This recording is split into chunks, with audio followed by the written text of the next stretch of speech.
O retrato de Oswaldo Peralva, parte 16. Partidos não comunistas.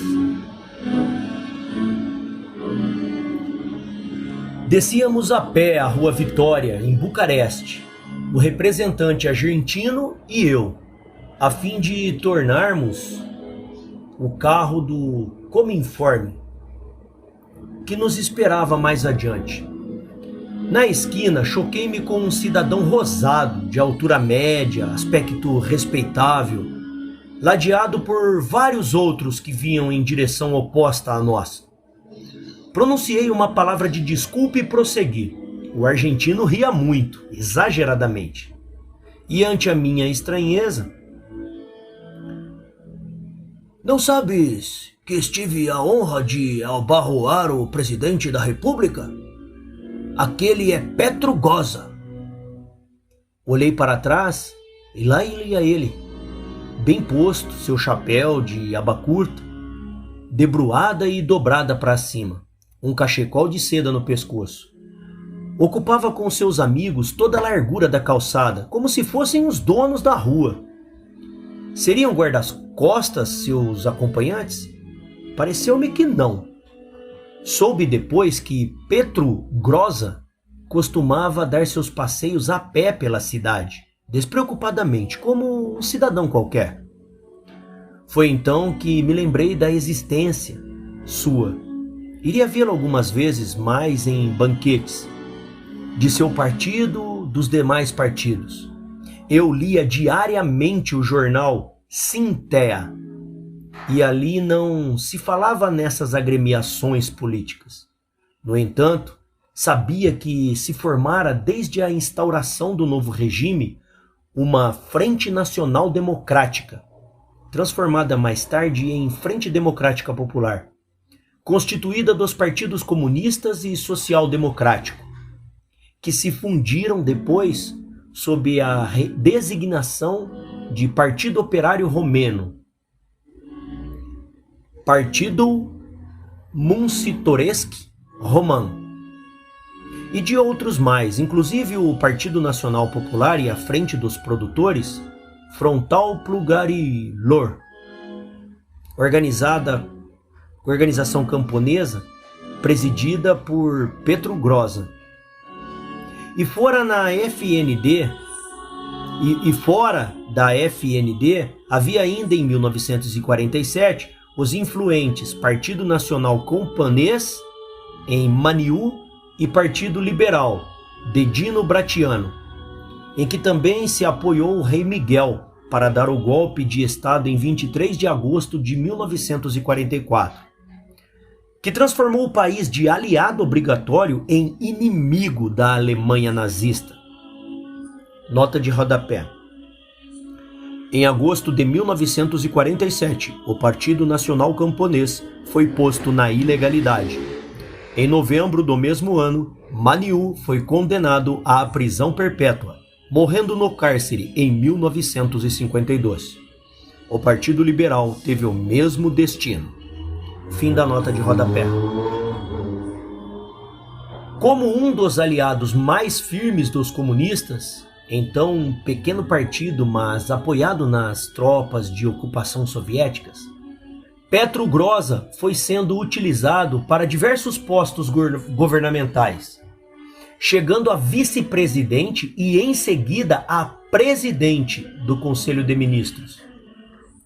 Sobre a confiança que ele inspirava ao próprio Stalin, basta lembrar o que disse a respeito de Geórgio Dej, na primeira reunião do Cominforme, abre aspas: "A Romênia Democrática beneficiou-se com o apoio da União Soviética. Na época dos governos reacionários, o governo soviético, respondendo às perturbações provocadas na Transilvânia pelos bandos de fascistas, ordenou a retirada das autoridades reacionárias romenas dessa região. No terceiro dia, após a instauração do governo Groza, o camarada Stalin, respondendo a uma carta do governo da Romênia, consentiu que a administração romena fosse restabelecida na Transilvânia. Nota de rodapé. Geórgio Dege. Informe a reunião dos partidos em Varsóvia em problemas. Número 8, Rio. Fim da nota de rodapé. Mais adiante dizia Dege: os ases da reação anglo-americana tentaram, por meios diplomáticos, derrubar o governo com o pretexto de que ele não era representativo, para dar aos partidos reacionários a hegemonia do governo. Graças ao firme apoio do governo soviético, os representantes da Grã-Bretanha e dos Estados Unidos foram obrigados a aceitar a solução inclusa no Acordo de Moscou de janeiro de 1946. O governo de Groza permaneceu no poder. Nota de rodapé. Geórgio Dege. Informe a reunião dos 9 partidos em Varsóvia em problemas. Número 8, Rio. Fim da nota de rodapé. E assim Groza foi atuando como homem de confiança dos comunistas, como seu principal aliado. Quando o PC cresceu e passou a dominar sobremaneiramente, então Groza foi transferido da chefia do governo para um cargo decorativo, onde repousou até o último dia de vida. Nota de rodapé. Faleceu no dia 7 de janeiro de 1958, sendo substituído nessa função, no dia 11, por Ion George Maurer, até então ministro do exterior. Fim da nota de rodapé. A presidência do Presídium da Grande Assembleia Nacional, que se reúne 2 ou 3 vezes por ano. Esse cargo corresponde com muito menor autoridade ao de presidente da República na França ou de rei na Inglaterra. Com a tendência irresistível dos partidos bolchevistas ao monopólio do poder, o que decorre de sua própria estrutura totalitária, supercentralizada em todos os países de democracia popular, a situação era a mesma. Os partidos reacionários, ou como tal qualificados, foram eliminados da cena política. Os partidos social-democráticos, compelidos a se fundirem com o PC, sob a direção dos líderes do PC. E os partidos democráticos, emasculados, corrompidos e reduzidos a meras instituições de fachada. Era a degradação na prática ao mesmo sistema político do Partido Único, vigente na União Soviética. Fiz várias perguntas a várias pessoas na Romênia sobre os partidos não comunistas e tive de contentar-me com respostas imprecisas. Só na Tchecoslováquia é que por 2 vezes ouvi opiniões sinceras. Da primeira vez aconteceu assim. Um grupo de representantes do Comiforme chegou a Praga, a convite do PC e do governo tchecoslovacos, para uma visita de 12 dias pelo interior do país. Fomos recebidos por um secretário do Comitê Central, homem gordo, pele reluzente, extrovertido e encantado com seu próprio cinismo. Tivemos longa conversa com ele, fazendo-lhe muitas perguntas, que recebiam respostas imediatas e francas. Uma das questões que eu desejava ver esclarecida era o funcionamento desses partidos não comunistas. Apresentei-a, e nosso hospedeiro, dando uma boa risada, nos contagiou aos demais presentes e informou: nós pagamos altos salários a seus dirigentes e eles nos deixam em paz. Lembrei-me então de Groza e vi que realmente era assim. Esses partidos estavam reduzidos à impotência e à ociosidade, simplesmente deixando em paz o PC. O tcheco falara francamente por todos eles. Mesmo assim, relutei em aceitar a realidade. pois eu não admitia que fosse moral ou necessária a prática desses métodos hipócritas, pois não afirmavam todos esses altos dirigentes que as democracias populares eram uma forma específica de Estado na transição para o socialismo? Não dissera Dimitrov que a existência da União Soviética, como aliada das democracias populares, permitia que nesses países não se utilizasse o mesmo regime do Partido Único e da ditadura soviética na construção do socialismo? Houve o Congresso do PC chinês em maio de 1956. Aí seus dirigentes proclamaram a necessidade da existência dos outros partidos, ao lado do PC, para colaborarem com as suas críticas e sugestões na própria construção do socialismo.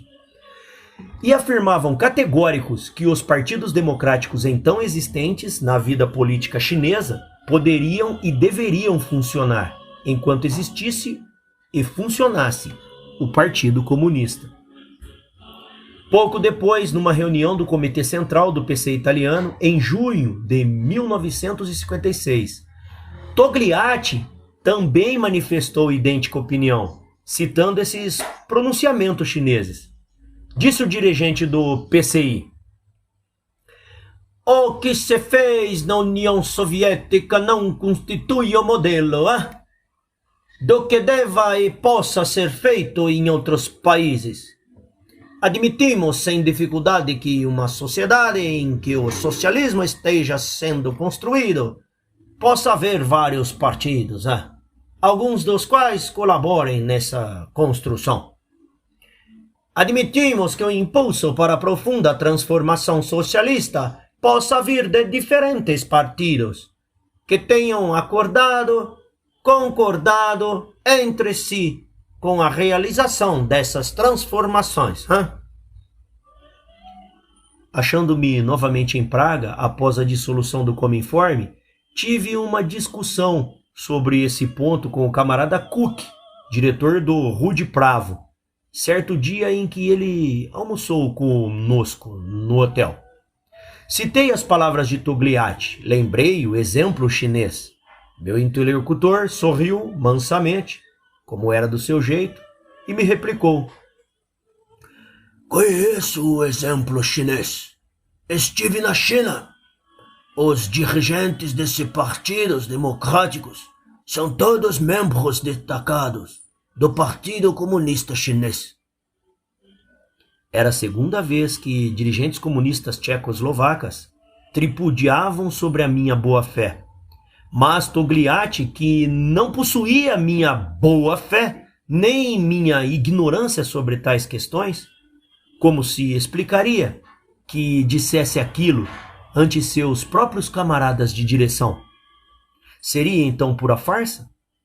Depois que li o livro de Eugênio Reale sobre a reunião constitutiva do Cominform, na qual participou como delegado italiano, passei a acreditar que as afirmações de Togliatti careciam de sinceridade, pois ele sabia, entre muitas outras coisas do gênero, do que sucedera na Hungria. Com efeito, desde 1947 que Togliatti conhecia as anotações que Reale tomara naquela reunião de um discurso de József Révai, em que o dirigente húngaro proclamava com toda tranquilidade: "O Partido Nacional Camponês ganhou 480 mil votos. É o partido dos camponeses pobres. Ele atua sob nossa direção. O secretário é comunista. Um dos 2 ministros que o representam é comunista. De seus 32 deputados, 15 são comunistas. 8 simpatizantes." Nota de rodapé: Eugênio Reale, avec Jacques Duclos, au Banque des Accusés, página 119, Librairie Plon, Paris. Fim da nota de rodapé. É de salientar que nem esses partidos dominados pelos comunistas pudessem sobreviver como organizações dignas desse nome, tendo algum peso na vida nacional, conforme chegou a reconhecer o próprio Rákosi em março de 1956. Nessa ocasião, realizou-se uma reunião secreta do Comitê Central do Partido dos Trabalhadores Húngaros, comunista. Matías Rákosi, que regressara do 20º Congresso PCIJS, pronunciou um informe que, traduzido para o russo, nos foi dado a ler confidencialmente por Bethlen. Em certa parte, o informante dizia algo mais ou menos nestes termos: precisamos revitalizar os partidos aliados, dando-lhes algumas tarefas práticas. Seria conveniente, por exemplo, encarregá-lo de algumas tarefas no Movimento da Paz, na Cruz Vermelha e em outras instituições semelhantes. Tais eram, na opinião do sangrento ditador Magyar, as funções mais relevantes compatíveis com os partidos não comunistas numa democracia popular.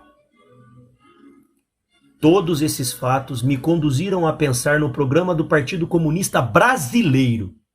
Também ali se fala em democracia popular, em coexistência de partidos comunistas e não comunistas num regime desse tipo.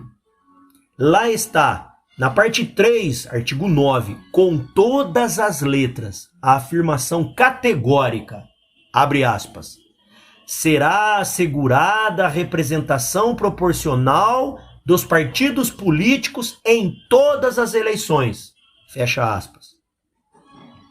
Eu não queria nem poderia asseverar que, ao redigir esse artigo, se Volobov ou Prestes tivesse em mente um objetivo publicamente inconfessável. De uma coisa, porém, estou certo. A essência totalitária do bolchevismo não admite, a não ser de modo precário, por pequeno período e com finalidade tática, a coexistência de partidos atuando de verdade num governo chefiado por comunistas. O bolchevismo, sob qualquer forma que se apresente, contrapõe-se à democracia política. O bolchevismo é o monopólio partidário, a intolerância ideológica, a repulsa às liberdades públicas. A experiência das democracias populares indica que o caminho da ditadura do Partido Único passa primeiramente pela fusão do Partido Social Democrata com o PC, sob a pressão deste PC, pela infiltração comunista nos partidos democráticos e sua posterior decomposição, anulando-os como instrumento de ação política. Percebeu aí, João, como que é o trem? Então vai pensando aí que PSDB e PT são diferentes ainda, que nem você falou, seu Zé Ruela. Os caras são da mesma farinha, bicho, do mesmo saco. Vamos lá. Os 5 pecados de Maliankov. Houve no Cominforme, durante a minha estada ali, várias reuniões secretas, mas 3 dentre elas, ocorridas em 1955, se destacaram por sua relevância e eram como que duplamente secretas, porque nelas se referiam de forma resumida fatos ocorridos em outras reuniões também secretas. A primeira reproduziu a discussão que se fez a portas fechadas no Comitê Central do PCUS, quando se decidiu o afastamento de Maliankov da chefia do governo soviético.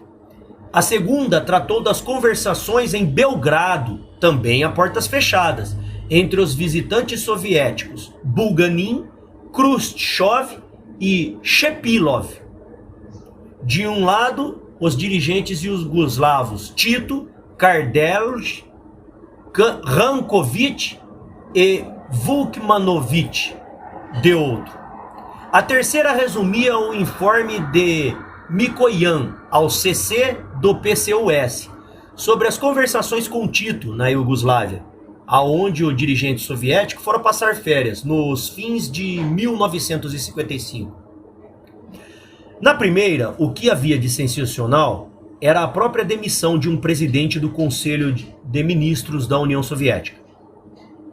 O que acontecia pela primeira vez na história do regime soviético. Enquanto viveu, foi Lenin, chefe inconteste do governo. Após sua morte, reinou Stalin, também até exalar o último suspiro.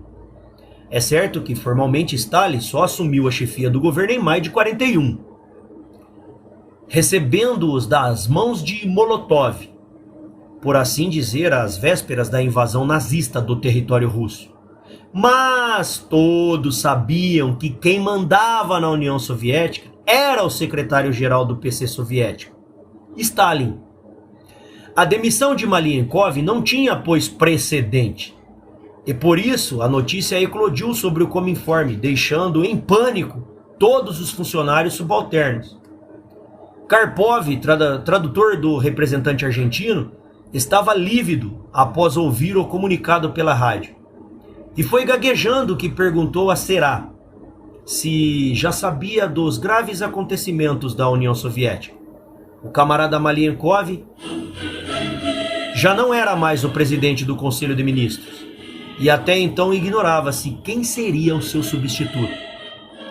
Numa reunião secretíssima, Mitin nos comunicou o que houve no Comitê Central do PCUS. Disse de como todos os que falaram, especialmente Khrushchev, criticaram Malenkov e de como este, reconhecendo seus erros, fez autocrítica. Segundo Mitin, que recitava seu recado sem muita convicção, aquilo constituía uma demonstração de como o partido bolchevista, a disciplina era igual para todos. E até as pessoas detentoras de elevados cargos, como o camarada Malenkov, tinha de a ela se submeter. Apesar dessa tirada, a impressão que nos ficou de certos detalhes por ele mencionado foi dolorosa. A de uma luta de grupos pelo poder. Nessa luta, como um catch as catch can, todos os golpes eram válidos. Saímos da reunião desarvorados. O húngaro andando de cabeça baixa, o italiano murmurando "Dio cane!", o francês de testa franzida e o argentino logo à saída do edifício. "Che, isto não é coisa sã!" Os 5 pecados mortais de Malenkov II foram catalogados na reunião central do comitê. Podem ser enumerados assim. 1. Dera a entender que agora a indústria leve tinha primazia sobre a indústria pesada. 2. Dissera que o abastecimento de trigo à população era assunto resolvido e, para justificar essa asserção, fornecera a estatística falsa. 3. Parecia estar envolvido no caso de Leningrado. 4. Organizara com Beria, seu ministro, após a morte de Stalin, sem consultar o Presidium do PCUS. 5. Não entendia dos problemas da agricultura, cuja situação era grave. Custava-se admitir que um chefe de governo fosse apeado pelo poder realmente por esses motivos.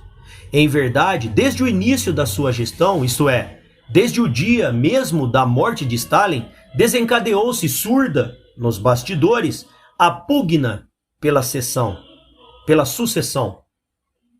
Os que estavam mais próximos do grande ditador possuíam maior ensejo e dele se aproveitaram, assumindo o poder. Mas em cada um dos altos dirigentes trabalhava a ambição do posto máximo. Primeiro foi Beria. Tentou apoderar-se do poder pela força e fracassou. Depois veio o esperto Nikita, recordando o exemplo de Stalin, que se fizera invencível no posto de secretário-geral do partido. Tratou de conseguir para si esse lugar, com o que reduziu enormemente o poderio de Malenkov. Este ficou com o aparelho estatal nas mãos, mas perdeu o aparelho do partido. que se tem mostrado mais importante nos embates sucessórios. Associando-se a Bulganin, com quem andava para cima e para baixo, Khrushchev conspirou para colocá-lo na chefia do governo e em substituição a Malenkov. Isto como escala para sua própria assunção dos poderes totais, estatal e partidário. Já em maio de 1955, com a ida a Belgrado da delegação governamental soviética, Nikita se colocou à frente da delegação, a pretexto de forçar entendimentos com Tito, em bases partidárias também, visto que ele, Nikita, era o chefe do Partido Soviético. O pretexto era ridículo. Mais ridículo, porém, era a notícia divulgada pelos próprios soviéticos de que uma delegação governamental, de que participava o chefe do governo, Bulganin, era chefiada não por este, mas por um simples membro do presídio do Soviete Supremo da União Soviética, Khrushchev. Com efeito, o órgão do Cominform, número 342 de 27 de 5 de 55, assim informava sobre o fato, abre aspas. A 26 de maio, a delegação governamental da União das Repúblicas Socialistas Soviéticas, compostas de N. Khrushchev, membro do Presídium do Soviete Supremo da União Soviética, e primeiro secretário do CC do PCUS, chefe da delegação, N. Bulganin, presidente do Conselho de Ministros da União Soviética, A. Mikoyan, fecha aspas. Bulganin, o chefe do governo, não se pejou de dar ao mundo esse espetáculo de participar numa delegação governamental, sob a chefia de outra pessoa, submetendo-se a essa posição de títere, a fim de se manter por uns tempos mais nesse posto. Pior ainda, foi com seu apoio que Nikita, antes de derrubá-lo, cuidou de afastar possíveis concorrentes. Criticou Molotov e o obrigou a se autocriticar de público. Toma, besta. E desbancou o Marechal Zhukov, demitindo-o, em sua ausência, do cargo de ministro da Defesa, para então se fazer nomear presidente do Conselho de Ministros, função que passou a acumular com a de primeiro secretário do partido. O episódio da demissão de Malenkov trazia fortes indícios de que a luta pelo poder tinha na pessoa de Nikita Khrushchev o principal personagem. Esses indícios ressaltavam das próprias acusações. Em que consistia efetivamente o primeiro pecado?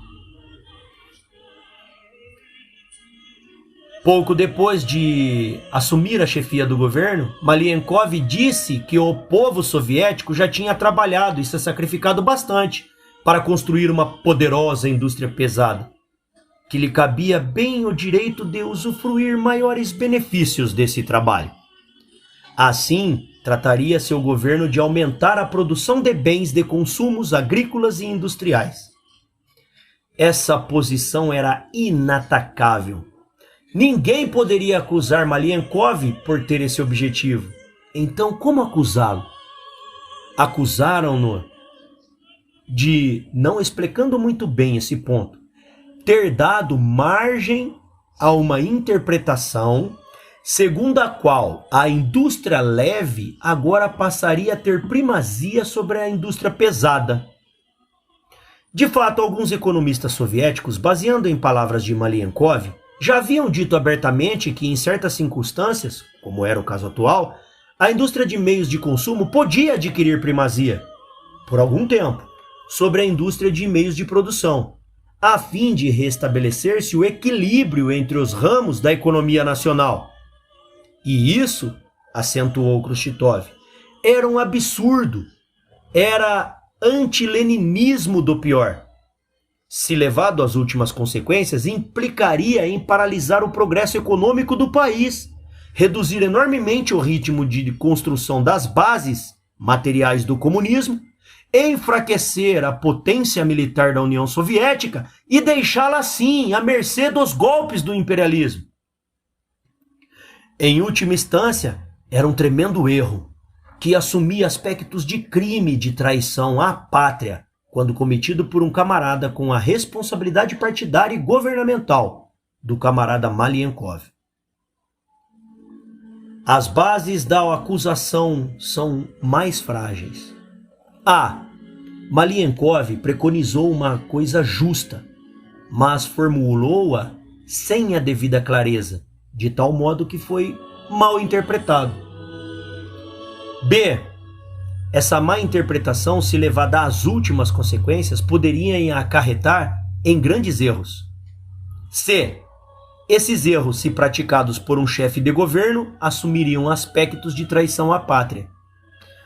Tudo no condicional, no terreno das hipóteses. Em qualquer tribunal democrático, o acusador seria vaiado como rábula e chicanista.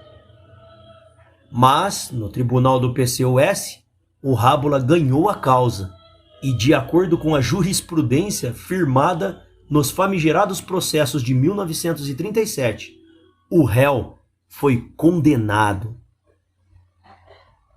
Bem-vindo ao comunismo. A segunda acusação relacionava-se com a produção de trigo. Entendiam os soviéticos que, para abastecimento suficiente de sua população, a União Soviética precisava produzir anualmente 10 bilhões de puds de cereais, dos quais metade em trigo. Baseando-se em indústria fornecida por altos funcionários do Ministério da Agricultura, e convém não esquecer de Khrushchev, sendo um especialista em assuntos agrícolas, tinha seus homens naquele ministério. Malenkov afirmou publicamente que o problema do trigo estava resolvido. A colheita daquele ano fora de 5 bilhões de puds. Acontece que lhe forneceram como estatística da produção uma simples estimativa, que aliás foi desmentida na realidade. A colheita de trigo foi de apenas 3,5 bilhões de puds.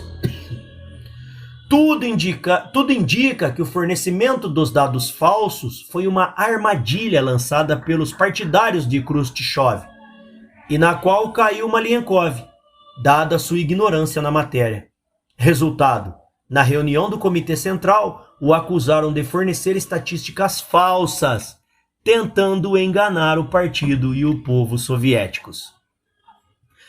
A terceira acusação prendia-se ao caso de Leningrado. Segundo uma das versões correntes da União Soviética, um dirigente comunista de Leningrado, Voznesensky, que se vinha distinguindo como notável teórico no domínio das ciências econômicas e se elevando no conceito de Stalin, foi acusado por Beria de conspirar contra o grande ditador, forjando a respeito uma carta e entregando a Stalin. Beria teria em mente afastar do páreo sucessório mais um candidato provável. E Voznesensky, sem possibilidade de defesa, foi torturado, assinou confissões absurdas e se viu condenado a 10 anos de prisão. Mas Stalin achou a sentença branda e comutou-a para a de fuzilamento. Nesse tempo, trabalhavam estreitamente vinculados a Stalin 2 homens, Malenkov e Beria. E Khrushchev, na reunião do Comitê Central, lançou acusação sem provas, em formas de suspeita. O camarada Malenkov não poderia deixar de saber que era falsa a carta entregue por Beria a Stalin. A quarta acusação dizia respeito à organização do ministério de Malenkov. Este, juntamente com Beria, escolhera seus ministros, sem prévia consulta ao presídio. É certo que Stalin não consultava ninguém, agia despoticamente, mas Stalin era Stalin, De acordo com os dogmas bolchevistas, o Partido Comunista é uma forma de organização superior a todas as outras, mesmo ao Estado. E a Khrushchev, como secretário-geral, ou primeiro secretário, segundo a nova nomenclatura, interessava restabelecer a validade do dogma, fazendo com que todas as medidas estatais importantes fossem antes submetidas à decisão do partido, ou seja, de sua própria direção. A violação desse dogma foi outro dos pecados mortais de Malenkov. Finalmente, a quinta acusação era a de que ele não entendia dos problemas da agricultura. Esse era o ponto crítico da economia soviética. Houvera uma desproporção exagerada entre o desenvolvimento da indústria e o da agricultura. De 1940 a 1952, a produção industrial aumentou de 130% e a produção global da agricultura apenas 10%. Impunha-se, portanto, a presença de um especialista em problemas agrícolas na chefia do governo. Esse especialista, obviamente, era quem? O acusador, Nikita Khrushchev. Mas ainda não havia condições para isso. Ele esperaria o ensejo. Por ora, como se ocupasse provisoriamente a vaga, à espera do verdadeiro dono, ficaria nesse lugar esse outro ignorante em questões agrícolas, Nikolai Bulganin. Como presidente do Conselho de Ministros, Malenkov atuou 2 anos, de 1953 a 55. Em seguida, foi ocupar o Ministério das Centrais Elétricas. Quanto tempo duraria no posto? Pelo que ocorrera na reunião secreta do Comitê Central, segundo a transmissão feita por Mitin, era sensível à existência de um ambiente de luta sem princípios no governo soviético. Todos os indícios eram que Malenkov continuaria lutando nos arredores e subterrâneos do Kremlin, contra os que os derrotaram. Estávamos certos disso, só não sabíamos se venceria ou perderia. Perdeu.